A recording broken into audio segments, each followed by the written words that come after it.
A long time ago, I did my first playthrough ever with Aerodactyl only in Pokemon Yellow. And I learned something during that playthrough that I'm sure all of you know now. Aerodactyl in Generation 1 cannot learn Rock Slide, even though there is a TM for that move in the game.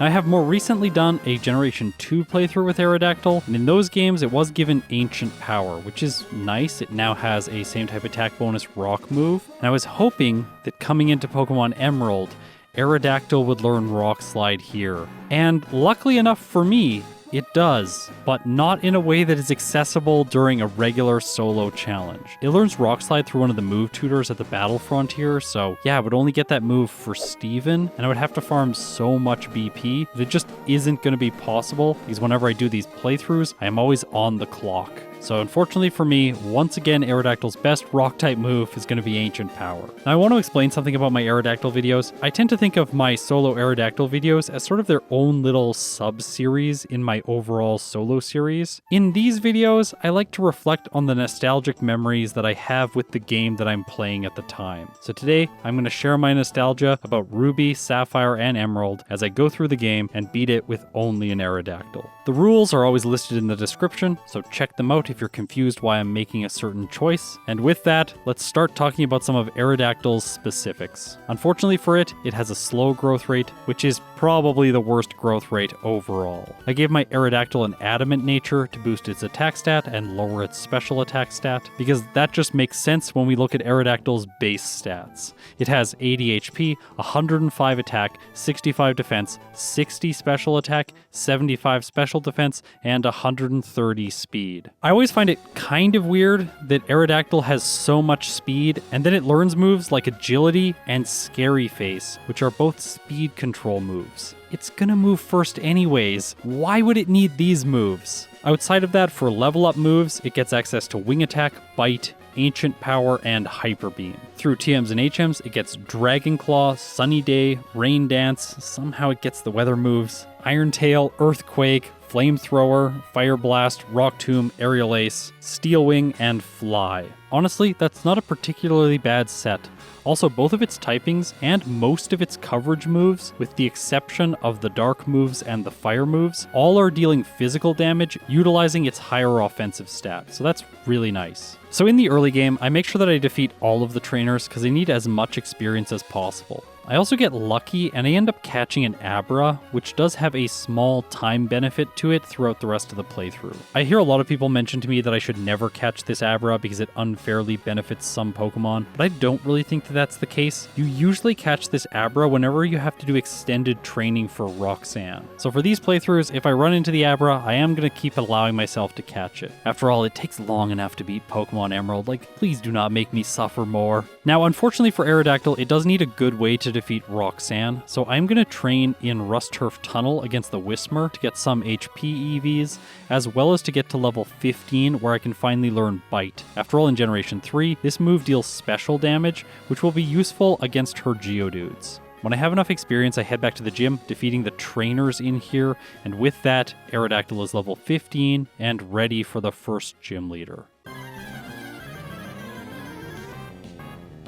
Okay, I am really hoping that my Adamant nature isn't going to mess this up for me. Please Bite, do enough damage. I go for it, and it does about half. Then Geodude hits with Rock Tomb, and it does like a third to me. I guess I have enough speed to take that a few times without getting outsped. I go for my next bite, it finishes the first Geodude off. I guess that's good, but then Roxanne sends in Nose Pass, and this thing has decent special defense. I figured going for Bite made more sense. I get a critical hit, actually doing almost half. Nose Pass uses Harden, so now Bite is definitely the best choice. It's doing so little though. The Nose Pass takes me down to yellow health with Rock Tomb. I restore some HP with an Oran Berry, but not enough to survive the next Rock Tomb. Alright, so now it's time for the Curse of Slow Growth Rate Pokemon. It is going to take me forever to level up to the next damage rounding threshold. I have to beat a lot of Whismur to do this. At level 18, I head back to the gym, and now I am doing much more than half with each bite. I luckily flinch the first Geodude, Roxanne uses a potion, and then I get a critical hit, knocking it out without taking any damage. That's perfect. Next is Nose Pass. Unfortunately, Bite doesn't get a critical hit here. Nose Pass sets up Harden. I go for Bite again. I get a flinch. Okay. I go for Bite again. This time I tank a Rock Tomb pretty well. It only does about a quarter. Nose Pass restores health with an Oranberry. I flinch it again. Roxanne uses a potion. I flinch it once again, taking it down to red health. Nose Pass goes for block, and I finish it off. Alright, all that's left is a Geodude. I go for Bite, taking it down to yellow health. It misses its Rock Tomb, and I finish it off. So with that, Aerodactyl has defeated Roxanne with a time of 15 minutes and 52 seconds. Honestly, not bad for a Pokemon that's weak to her moves and has a slow growth rate. There are a couple advantages that I get from having this badge. Number one, it gives a 10% boost to my attack stat, which is lovely when it is my second best stat overall. Also, I get the TM for Rock Tomb, and while this move does only have 80% accuracy, it's a good option for a second stab move early on in the game. I head by the mart, pick up some escape ropes for later on, and then I do battle with Brendan on the outskirts of the city. His team here is not very good. Slugma is just so bad that I knock it out with Wing Attack. By the way, I'm going to do a Slugma playthrough in Pokemon Crystal very soon. Stay tuned for that. I expect it to be filled with suffering. Up next, Brendan sends in Mudkip. I go for Wing Attack and get the one hit. Alright, that was an easy battle. So now it is time to catch my HM users. By the way, I catch them now so that I don't have to do a double battle on the bridge heading to Rustboro City when I first pass through there. That's specifically because then my level is quite low, and I think it would impact the fight more if I did it then than if I do it when I'm backtracking from Flannery. With those on my side, I take a boat trip to Dewford Town, pick up the silk scarf inside of the first house, and then I deliver the letter to Steven. With that out of the way, it is time to face Brawley. I expect this fight to be quite easy. After all, I have Wing Attack, and this is the perfect move to do super effective damage to his Pokemon. I crit the Machop, knocking it out in a single turn. Next is Meditite, and I also one-hit it. So now it's time for Brawley's ace, Makuhita. And I'm lucky that I level up here to level 20 just over a damage rounding threshold. I'm not sure if that mattered, because I get the one hit anyways. And with that, I've earned myself the second badge. However, I'm going to add some tension here because I do not anticipate that Watson is going to be particularly easy, and he is the next gym leader that's coming up. However, there is quite a bit to do before that, so I head to Slateport Beach where I pick up the soft sand. After all, Aerodactyl can learn Earthquake. How does that make sense? I don't know, but it can. After that, I do some additional training, so while I do this, let's talk about some nostalgia. Pokemon Ruby and Sapphire were the first games in the series that I played upon release. I distinctly remember that leading up to it, there were these posters in Walmart that I kept walking by with my mother, and I was just like, we have to get this game as soon as it comes out. I was so hyped. For me, it felt like the series was starting to go in a new direction. Groudon and Kyogre looked very dissimilar to all the legendaries of the past, and this was immediately apparent upon first playing these games. The graphics were a major improvement over Generation 2. Everything felt more alive and fleshed out. For my first playthrough, I picked Trico, and because I had experience playing both Yellow, Blue, as well as Silver, I knew that just using my starter was probably going to be the fastest way to beat the game, so I proceeded to solo Ruby version with basically only the Trico line. This eventually changed when I finally caught Groudon as a part of the plot, which was back then a very novel way for a Pokemon game to play out, because before that, legendaries had only been provided to you if you took the effort to go and find them in the overworld. With Groudon and Sceptile on my side, I easily smashed my way through the league and became the Pokemon champion for the first time in Generation 3. Alright, so that brings us now to the rival battle before Mauville City. I'm able to one-shot the Lombre with Wing Attack.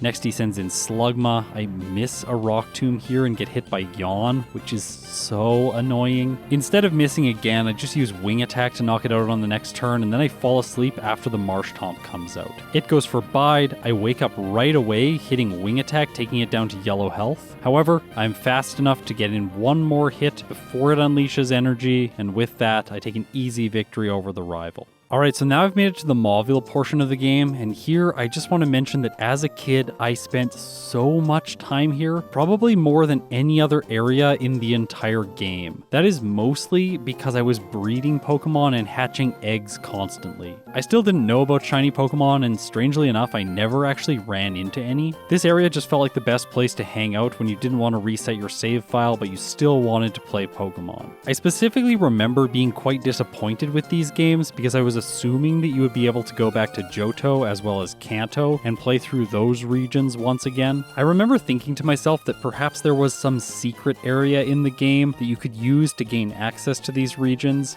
I just couldn't believe that a game would be confined only to a new region and you would not be able to explore the entire Pokemon world. Unfortunately for me, ever since Generation 2, it does seem that Game Freak has permanently done away with the idea of having multiple regions in a game. In this playthrough, I make sure that I take my time around Mauville City because I don't want to go into the Watson fight underleveled. After all, Aerodactyl is weak to his electric type attacks. So after defeating all of the trainers in the surrounding regions, my Aerodactyl is level 31, and I think it's time to try Watson for the first time.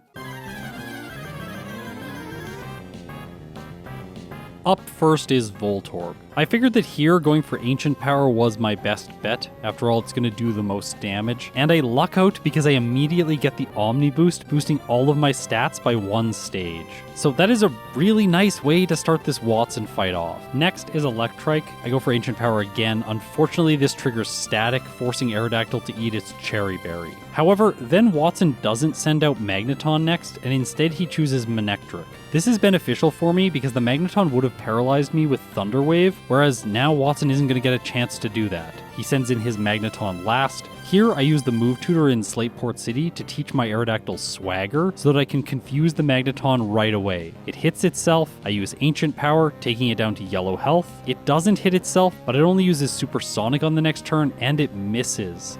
With that, I hit one more Ancient Power, and as a surprise to me and probably all of you, Aerodactyl defeats Watson on its first attempt. Alright, so now let's get back to some nostalgia as I head north of Mauville City with Aerodactyl. Up here is this NPC who gives you the TM for secret power, and as a kid, being able to build your own secret base and decorate it was one of the coolest things. This feature was another way that I spent countless hours with the game after I had beaten the storyline. I don't know why, but in modern Pokemon games, these features just never seem to hit the way they used to when I was younger. However, I did use secret bases when they were reintroduced in Generation 6, specifically for Blissey bases to train up my team. Also, this area filled with ash has so much flavor, and I absolutely loved this place as a kid. I remember running around in areas trying to remove all of the ash from every single tile, just so that all the grass was green again. I don't know why, but still to this day, that's weirdly satisfying to me. Now let's take a gondola ride up to the top of Mount Chimney and face Maxie. Unfortunately for Aerodactyl, this fight does not start off well. Intimidate lowers my attack stat, and then Mightyena uses Sand Attack, lowering my accuracy.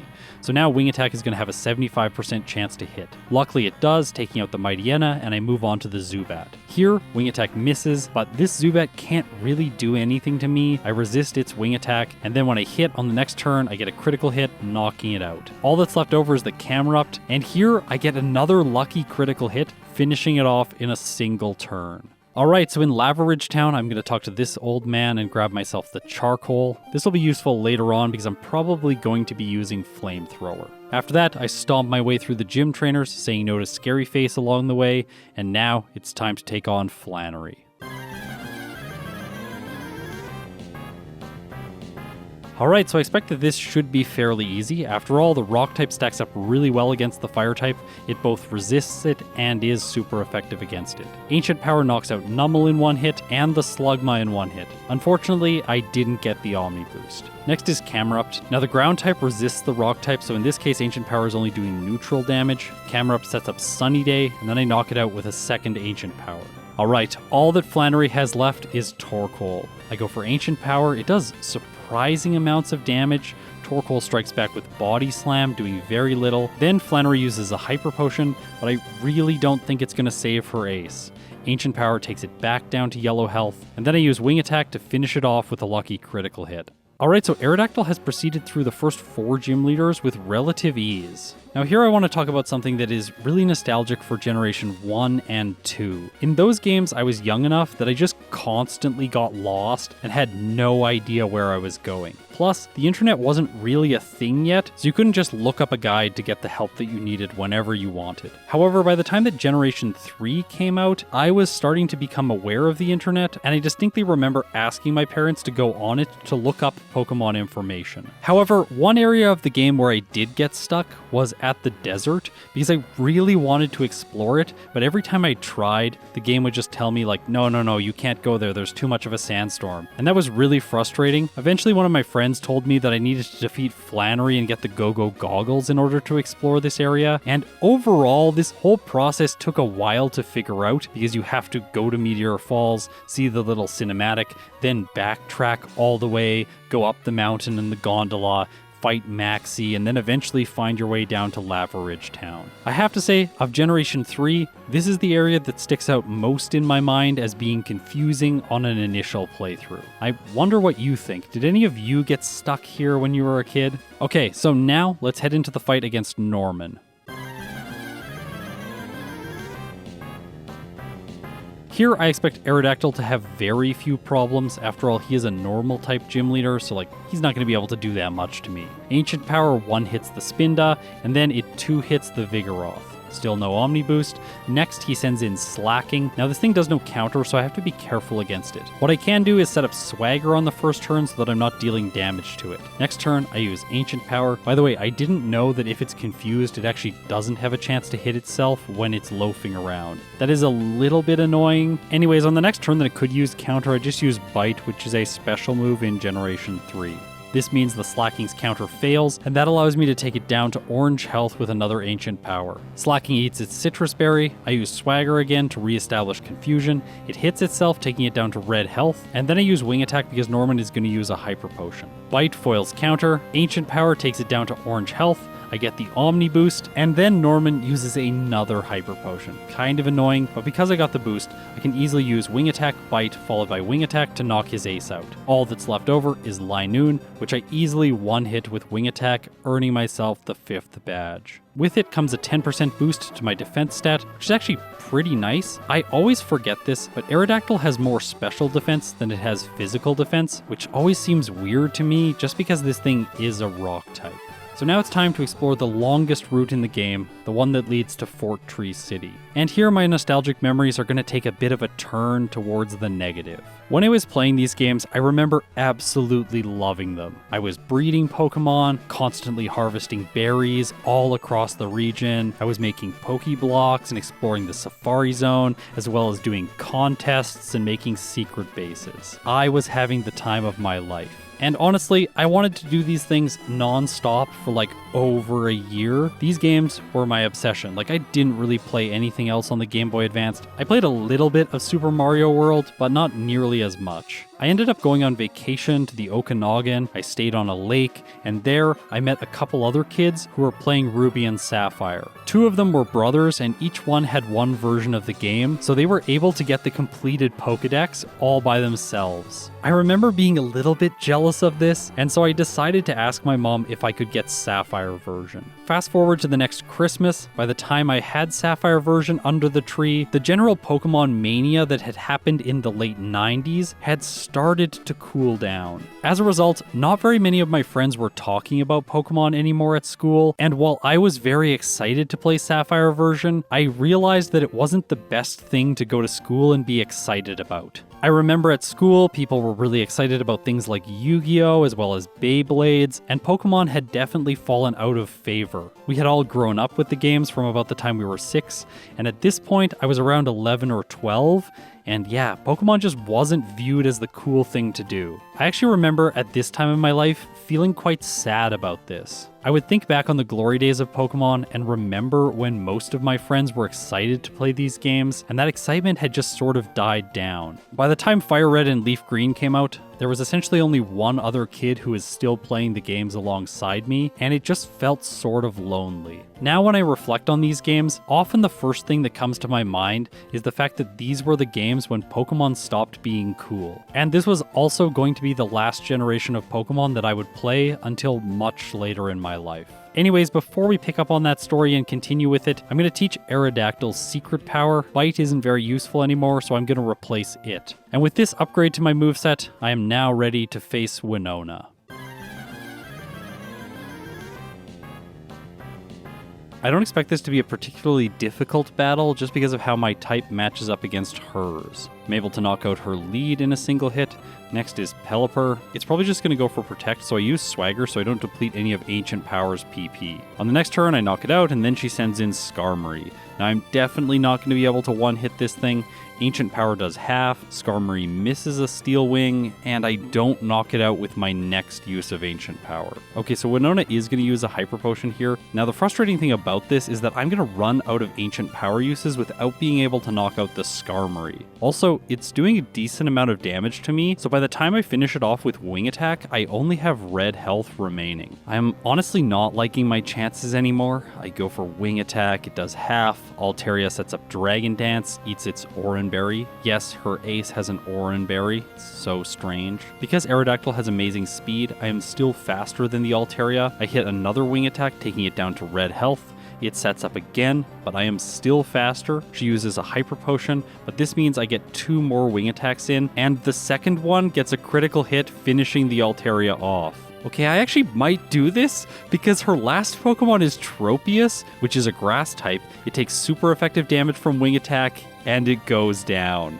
So, Aerodactyl, sort of a miracle win there against Winona. I still only have 1 reset at this point in the playthrough. I wasn't really expecting that. After all, in the next section of the game, there are going to be a lot of items that I collect, and along the way, my moveset is really going to improve. First of all, I pick up Sunny Day. This will be useful later on. Then, on the most aesthetically pleasing route, I pick up a hidden rare candy. Then I pick up these Person Berries, which are immediately useful in the 2 team hideouts that I have to face in the next section of the game. After that, I grab the Chesto Berries, which are good for Resto Chesto strats. South of Mount Pyre, I pick up a hidden rare candy, and then after talking to the 2 elders at the summit, I can also grab another hidden rare candy. After all of this, I use Fly to head back to Fall Arbor Town, where I pick up TM27, which is Return, and this is a great replacement for, of course, Secret Power. Alright, so it's time to put the Person Berries to use in the Magma Hideout against Maxie. The way it's useful here is that the first Mightyena is going to eventually use Swagger. I'm lucky enough that it goes for Swagger right away,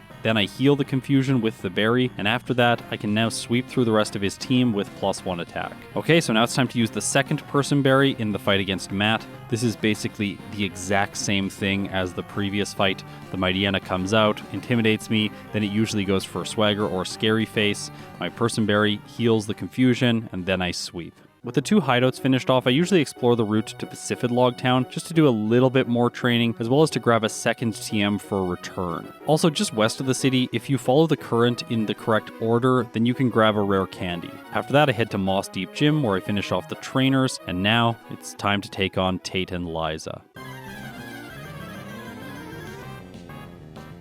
Going into the first attempt at this fight, I am not sure what I was expecting. My moveset is Return, Wing Attack, Ancient Power, and Swagger, all moves that are not particularly strong against their team. I can one-shot the initial Xatu, but after that I don't really have a good option. Luckily, Rock doesn't resist Rock, but Solrock still takes very little damage from Ancient Power. I finish it off with 3 hits, and then Lunatone comes out. Surprisingly, it looks like I'm doing just under half, but my second hit does more damage, and I finish it off, so all they have left is Claydol. I go for Return against it, getting a critical hit. Okay, so I think I'm going to do this. Tate and Liza use a Hyper Potion healing. My next Return takes it down to just over half health. I get another Return in, taking it down to red health. Psychic hits, taking Aerodactyl to orange, where I consume my Citrus Berry, healing me back to the green. However, these 2 have a lot of Hyper Potions, and they end up healing the Claydol 2 more times, allowing it to slowly get Psychic after Psychic and knock Aerodactyl out.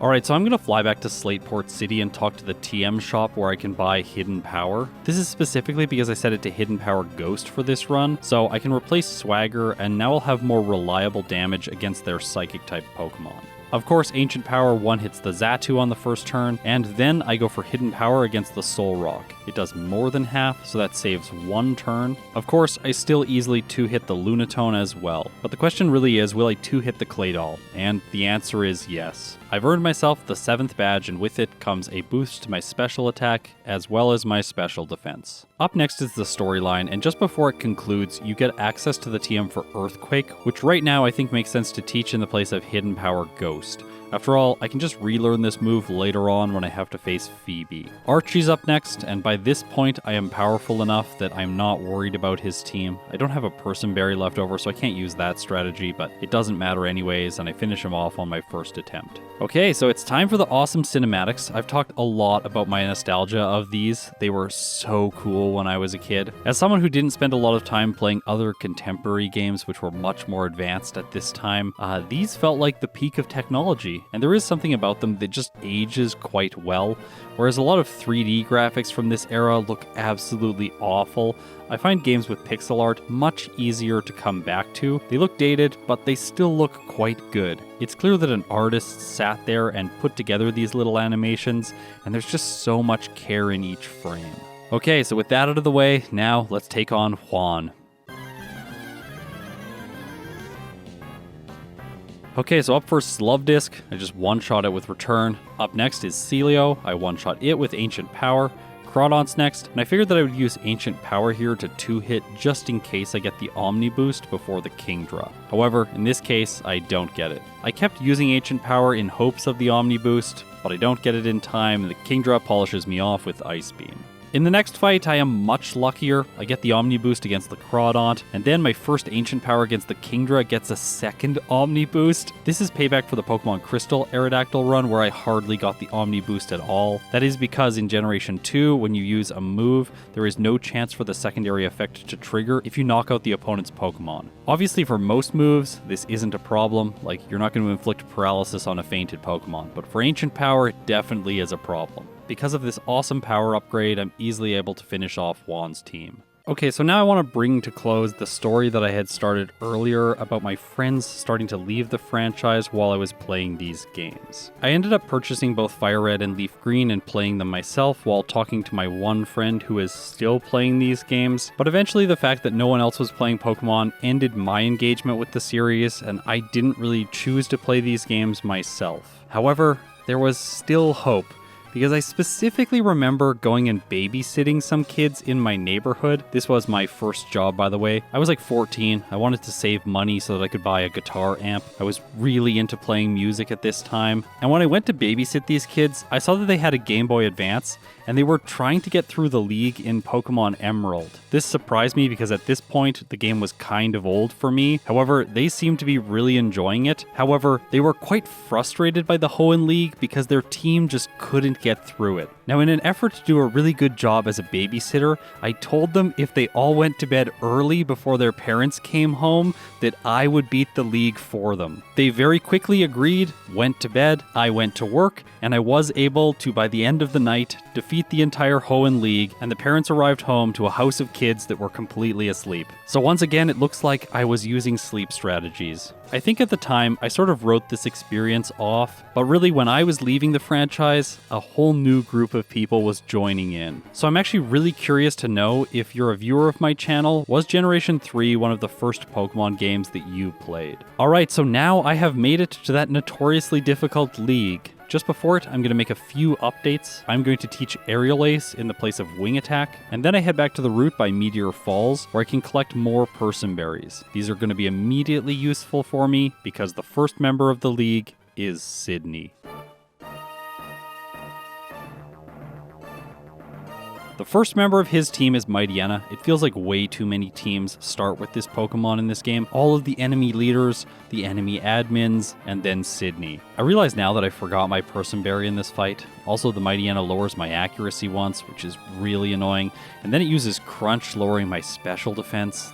This fight did not start off well. Because of Intimidate, Aerial Ace is doing so little to the Crawdont. Its Surf does massive damage and polishes Aerodactyl off.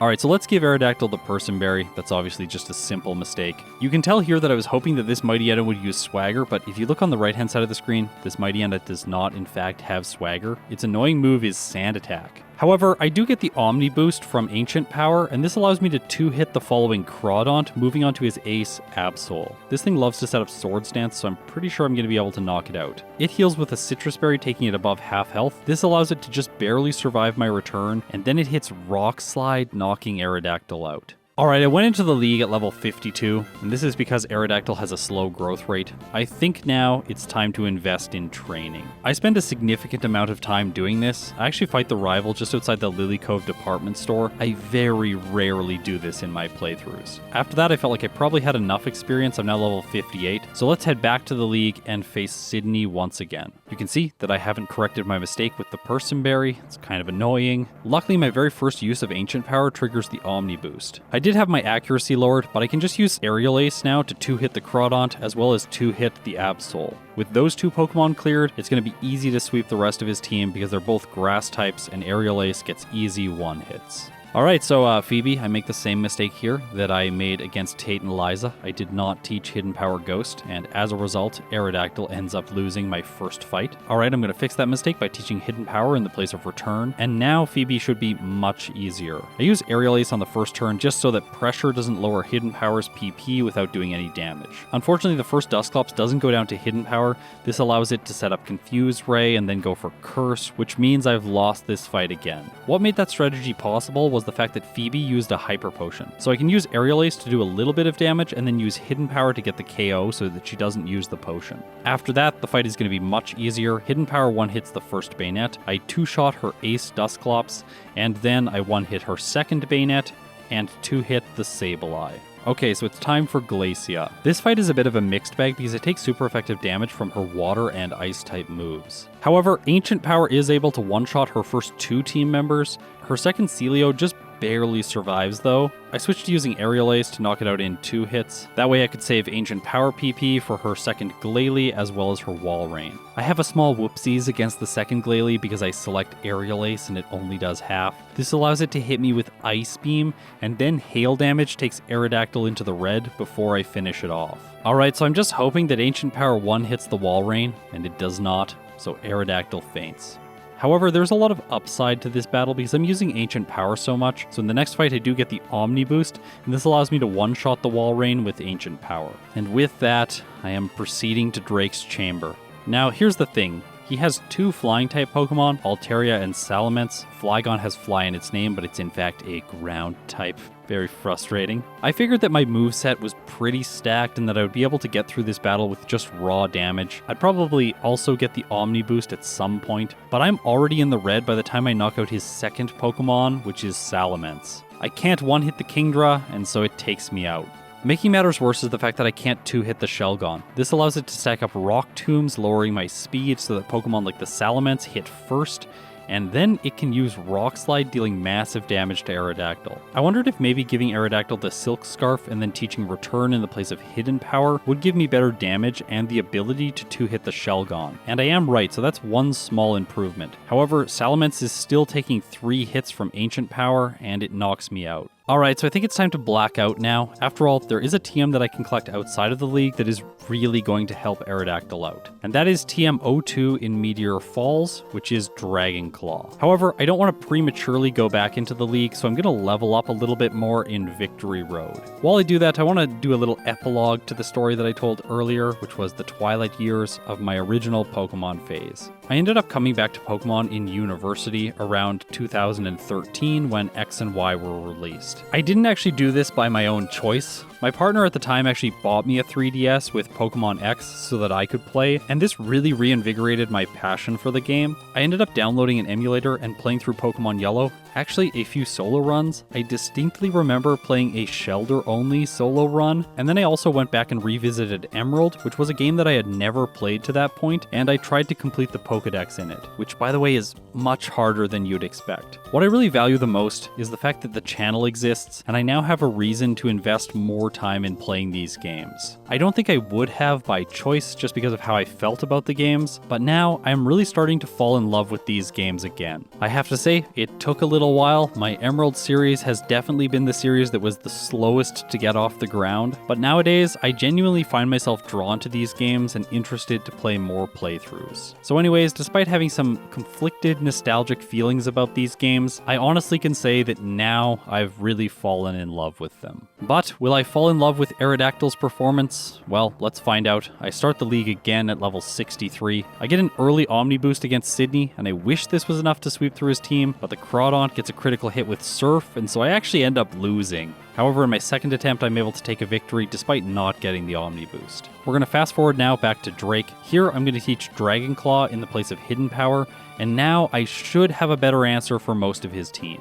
Up first is Shelgon. Dragon Claw is doing way more. On the second turn, I get a crit and knock it out right away. Okay, time for Salamence. Using Ancient Power against this thing makes more sense. I have higher physical attack, and I could also get the Omni boost. I finish it off with 2 hits, move on to the Kingdra, which looks like it's going to be a 2-hit. I actually survive its Surf on 4 hit points and knock it out. So for the first time, I have made it to the Altaria. I go for Ancient Power for super effective damage, but it isn't enough to secure the KO, and Aerodactyl goes down. I tried this fight one more time, and it still isn't going well enough. And as a result, I think it's time to use some rare candies. Let's see if I can beat Drake at level 70. Because I know I can have my speed lowered once against the Shelgon, I go for Ancient Power on the first turn, just in case I get the Omni boost before the Salamence. Unfortunately, it doesn't play out that way, so I have to knock it out with 2 hits, taking a Rock Slide along the way. Next is Kingdra. Here I went for Aerial Ace, just so that I wouldn't do too much damage with Dragon Claw and trigger a potion. However, this ends up being a very bad estimation, because then my Dragon Claw doesn't get the KO, Kingdra goes for Surf and knocks Aerodactyl out. Alright, so let's just use 2 Dragon Claws against the Kingdra, and yes, it turns out that is the better choice. I'm moving on to Altaria now with yellow health. I go for Ancient Power, it takes it to red, Drake uses a full restore, and then I use a combination of Dragon Claw followed by Ancient Power to knock it out. All that's left is Flygon. Dragon Claw does more than half, Flygon uses Dragon Breath, paralyzing me, allowing it to get one more hit in, but Aerodactyl survives, and I finish Drake's last Pokemon off. So finally, at long last, I have made it to Wallace.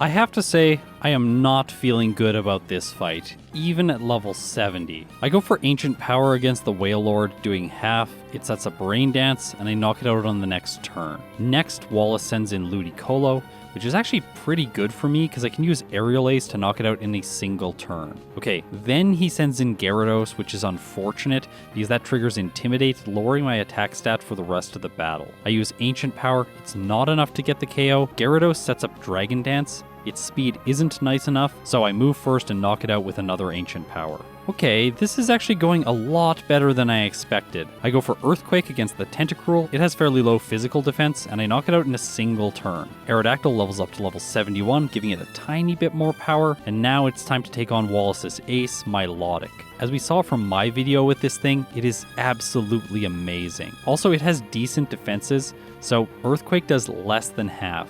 It hits with Surf, doing more than half, and now I think I've lost. I cross my fingers for a crit, I don't get it, and Milotic takes Aerodactyl down. Alright, time to use some more rare candies to take Aerodactyl up to level 75 over 2 more damage rounding thresholds. I'm hoping that this is going to give me the damage I need to 2-hit the Milotic. I'm actually able to make it back to it, which I didn't think would be the case. And then I make a key misplay. I choose Ancient Power first, hoping to get the Omni boost and perhaps do half, but it doesn't do enough damage. And then my next attack, which is Earthquake, doesn't finish the Sea Serpent off. So Aerodactyl faints again.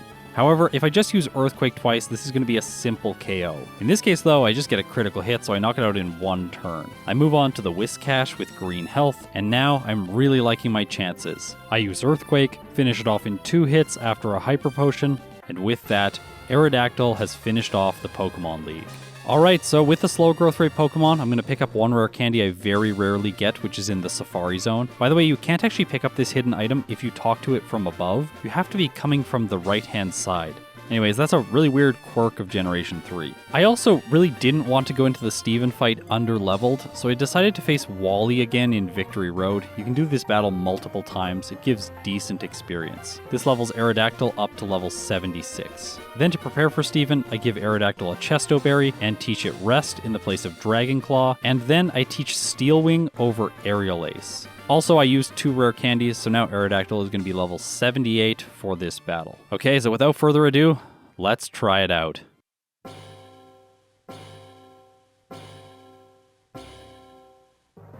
Up first is Skarmory. Now I know that Ancient Power is only going to be doing neutral damage here, but I really want to try and get an Omni Boost early on into the fight. After all, I have Rest and a Chesto Berry prepared so that I can heal myself if I get poisoned. I managed to get the Omni Boost fairly soon. I knocked the Skarmory out, move on to the Armaldo. I was surprised here because Ancient Power actually gets a one-hit, and then Steven sends in Cradily. I use Rest, healing myself so that toxic damage doesn't stack up too much more, and then Cradily confuses Aerodactyl. I hit myself, take damage from Ancient Power, hit myself again, and everything just spirals out of control and Aerodactyl faints. So here's another problem with this fight. The Skarmory right away can hit Steel Wing, get a critical hit, and do massive damage to Aerodactyl. And I also forgot 2 rare candies here, so let's just reset.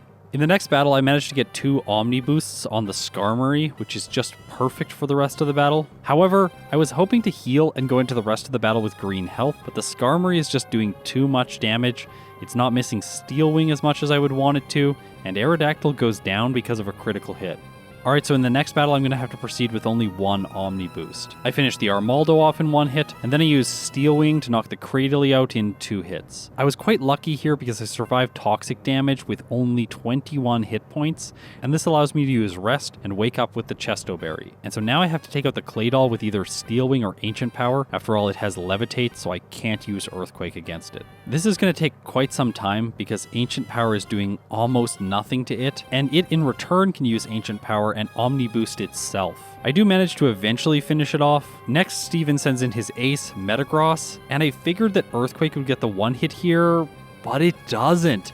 Metagross strikes back with Meteor Mash, and Aerodactyl goes down. Here, I decided to go back and train a bit more, but during this training I was like, why am I not trying Flamethrower? So I head to the game corner, purchase the TM, and teach it to Aerodactyl in the place of Aerial Ace. The reason that this move might be better against Steven is the fact that I don't need to hope for an Omni Boost. I can just use Flamethrower and do a lot of damage to the Skarmory, knocking it out over 2 turns. Next is Armaldo. I go for Ancient Power, but without the Omni Boost, I don't do enough to it. It hits me with its own Ancient Power, taking me down to 7 hit points. Steven heals it with a full restore, and then a weird interaction takes place which I've never actually seen. He switches Armaldo out and sends Claydol in. Okay, I'll just use Rest to heal up. In this case, I don't have a Chesto Berry because I wanted the Charcoal to boost Flamethrower's damage. The thing about the Claydol is that the only move it can hit me with is Ancient Power, so eventually it runs out of PP with this move, and then I can just rest up and eventually take it down. Steven sends in Armaldo next, immediately using a full restore on it, and then because I did get an Omni Boost against the Claydol, I can one-shot with my own Ancient Power. Cradely's next, because it's a Grass Rock type, it takes neutral damage from Flamethrower, which actually doesn't do very much, but it does get a burn. It confuses me. I decide to use Earthquake on the next turn, which turns out to be a much better option, and I finish it off. Okay, so Steven only has 2 Pokemon left. First is Metagross. It has lower special defense, so I go for Flamethrower. It does more than half. Metagross hits Meteor Mash. I survive. It eats its Citrus Berry, but this doesn't take it out of KO range from my next Flamethrower. So I've made it to Steven's final Pokemon. Aggron takes 4 times damage from Earthquake, and with that, Aerodactyl has clocked in. It gets a time of 2 hours, 30 minutes, and 53 seconds, with 22 resets, and it finished the game at level 79. This took 8 hours and 39 minutes of game time.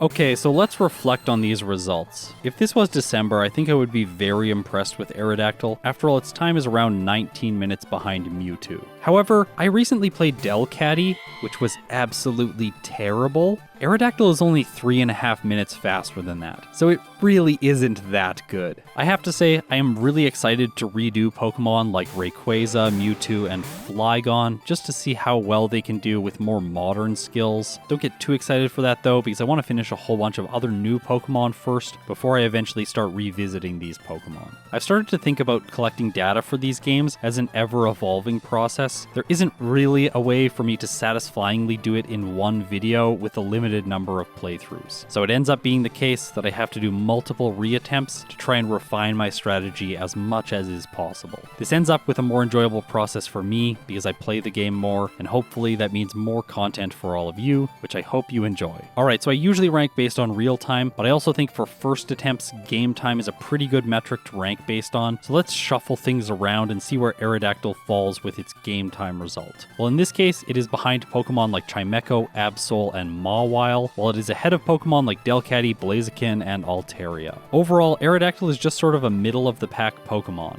I think if we removed its slow growth rate, it would be much better. After all, it went through the majority of this playthrough with very low resets. It did have lots of struggles against the league. I think if I did another playthrough with Aerodactyl, I would be able to shave a significant amount of real time off, just because I would be able to anticipate its needs for Drake. Alright, so now I think it's time to look back over 3 generations and see how Aerodactyl has performed in the first 3 main series games that were released. For Generation 1 in Pokemon Yellow, Aerodactyl got itself a spot in the E tier. This is a pretty bad result for it. I will just mention that this tier is the largest tier, and it also includes a wide variety of times, and Aerodactyl is more close to 1 hour and 10 minutes than it is to 1 hour and 30 minutes. If we eventually arrange these Pokemon based on a bell curve, you would see that Aerodactyl would be right near the middle of the pack in defeating Generation 1. In Generation 2, its ranking is currently much higher. It has a spot at the end of the B tier. However, in recent times, I've started getting significantly better results, with Pokemon like Lugia, Celebi, Ampharos, and Ho-Oh.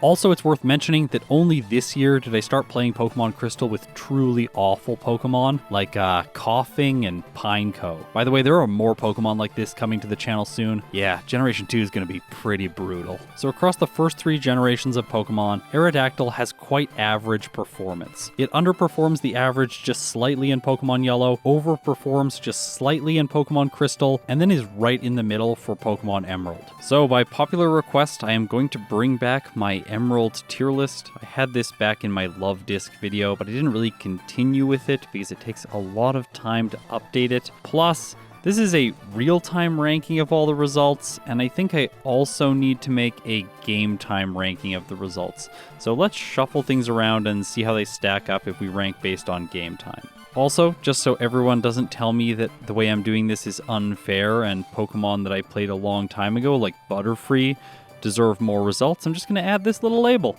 There you go. Anyways, next in this mini-series, of course, is going to be Fire Red, so hopefully Aerodactyl can get some better results when it returns to Kanto. Like, subscribe, and ring the chime echo so that you're notified when I release a new video. If you support me on Patreon or through YouTube memberships, thank you so much, it means the world to me. If you've made it this far, you're incredible. I'll see you in my next video.